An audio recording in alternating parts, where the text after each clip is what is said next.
En quelques heures, le sud-est de la Turquie a subi 2 puissants séismes, alors que le bilan augmente l'heure en l'heure. La pluie, la neige et le froid rendent la recherche des survivants dans les immeubles effondrés plus difficile. Mais bien avant de continuer, laissez-moi vous présenter ces génériques.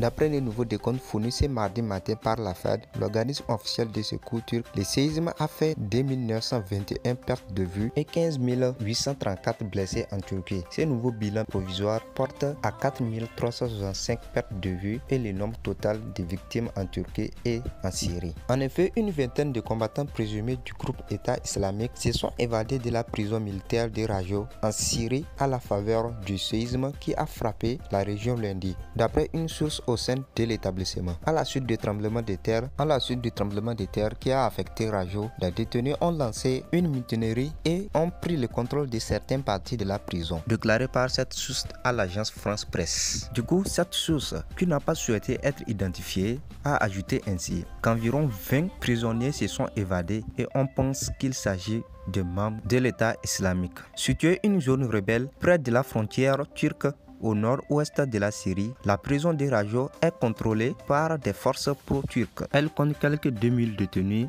dont environ 1300 soupçonnés d'avoir combattu pour l'État islamique, a précisé cette source. Elle héberge aussi des combattus kurdes. Par la suite, l'Observation syrienne des droits de l'homme, une ONG établie à Londres disposant d'un vaste réseau de sources dans les pays en guerre, a confirmé la survenue d'une mutinerie, mais a précisé ne pas être en mesure de dire si des prisonniers s'étaient évadés. Du coup, la source a indiqué que le séisme d'une magnitude de 7,8 dont l'épicentre s'est situé à moins de 100 km de Rajo, près de Gaziantep en Turquie, a notamment fragilisé les portes et les murs de la prison. Le président américain Joe Biden a promis à son homologue turc Recep Tayyip Erdogan toute l'aide nécessaire, quelle que soit, après le séisme de perte en vies humaines qui a frappé son pays. Il a présenté ses condoléances au nom du peuple américain et assuré que les équipes de secours envoyées par les États-Unis seraient déployées rapidement pour soutenir les efforts de recherche et de secours. Selon un communiqué de la Maison Blanche sur les champs des deux dirigeants dans la soirée. En Turquie, le massacre séisme qui a secoué le sud-est du pays a fait 2379 pertes de vies humaines et 14